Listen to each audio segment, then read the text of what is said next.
Nobody knows for sure where or when Bagel was born, or what they called Bagel before he was Bagel, and nobody knew that the beagle named Bagel would capture the heart of an entire city.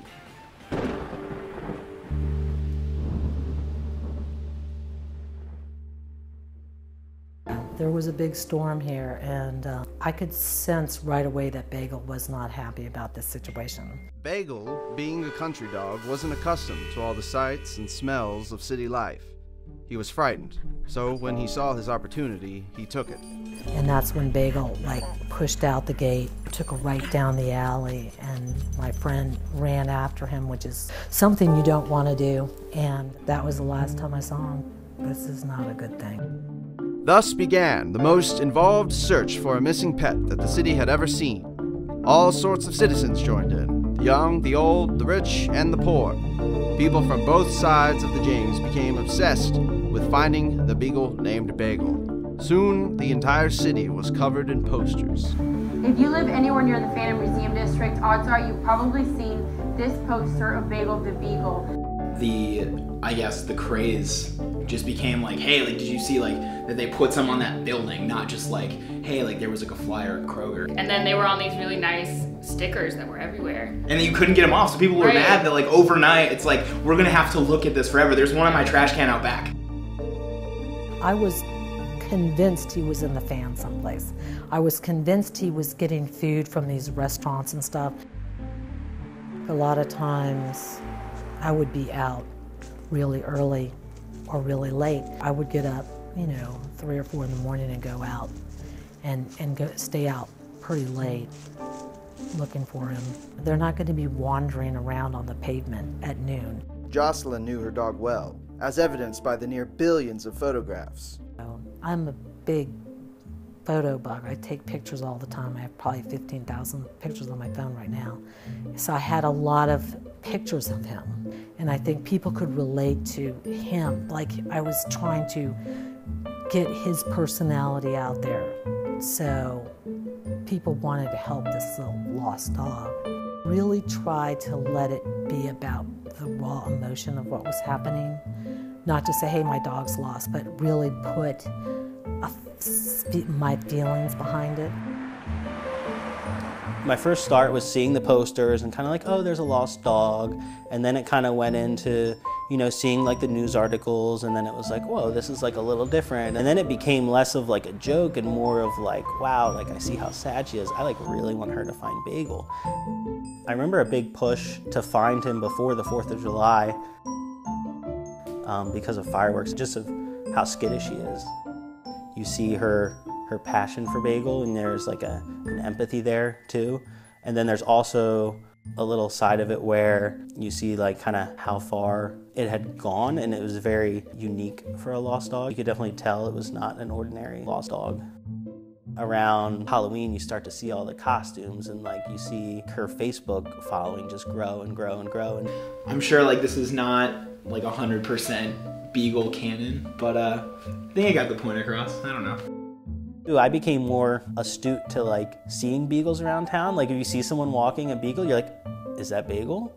In your excitement, you see a beagle and it could look nothing like Bagel, but you're oh my gosh, I found Bagel the Beagle, but it's, it's not The dog's mom became desperate and sought out an unlikely supernatural source. My thing was what do I have to lose at this point? Didn't really want to talk too much about being gone. He basically said he ran out because he wasn't comfortable there, at her city address, and that he was hiding. He was hiding somewhere for cover. With growing support from the city and encouragement from the psychic medium, Jocelyn knew that the search must move forward. And forward it moved, until Beagle named Bagel was the subject of a great many conspiracies.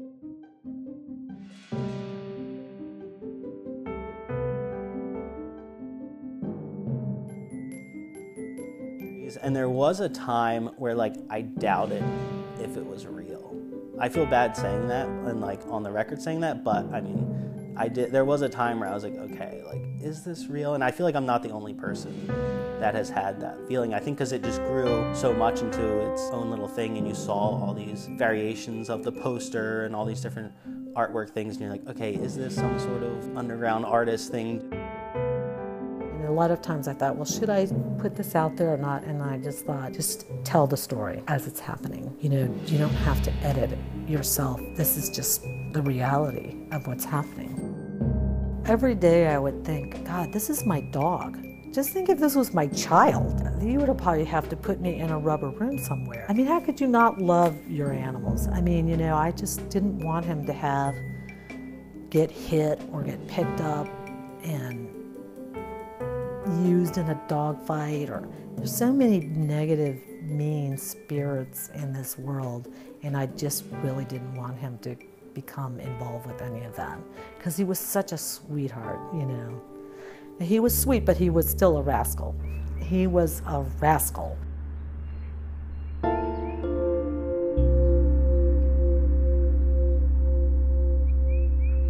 She said that he was killed on impact, and that someone had moved him out of the road and put him under a tree, and that he felt very complete. And she said that he was very happy with me because he had a lot of independence.